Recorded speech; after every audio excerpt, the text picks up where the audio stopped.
They affect NATO's core tasks in many ways. Crisis management, for example, which is a major task of NATO, will have to happen under perhaps even more difficult circumstances in terms of weather, in terms of terrain. Our militaries need to be able to undertake greater humanitarian assistance and natural disaster response missions because we're seeing more people put at risk from those storms. NATO can be prepared to use its military capabilities to lend a hand. Why? Because often the military, with their logistics, their transport aircraft, can get there faster than anybody else. In den meisten Fällen von natürlichen Desaster haben wir Fluten, Überflutungen.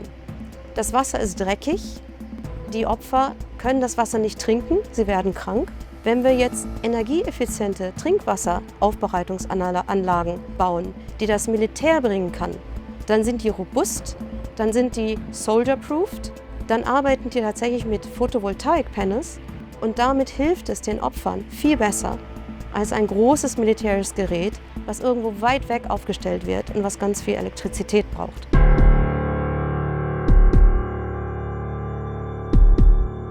We are trying to make sure, for example, that certain camps can be deployed in such a way that they use less and less diesel fuel, that we use renewables, that we use solar, wind. We use modern computer technology to get the optimal distribution of power within a camp so that the overall ecological footprint is much, much lower. An alliance like NATO and other militaries also around the world have very important roles to play since they are premier planning organizations. And one of the best ways we will combat climate change is to make our societies in all its dimensions more resilient to those effects. Since the 1970s, NATO has an environmental policy for military operations. In other words, if you go to a certain region and you put up a camp, let's say, then you have to follow very strict environmental standards because the military should not be seen as a polluter. NATO is not in the business of conducting climate policies. However, the very fact that we're looking at this issue for quite a long time and the very fact that we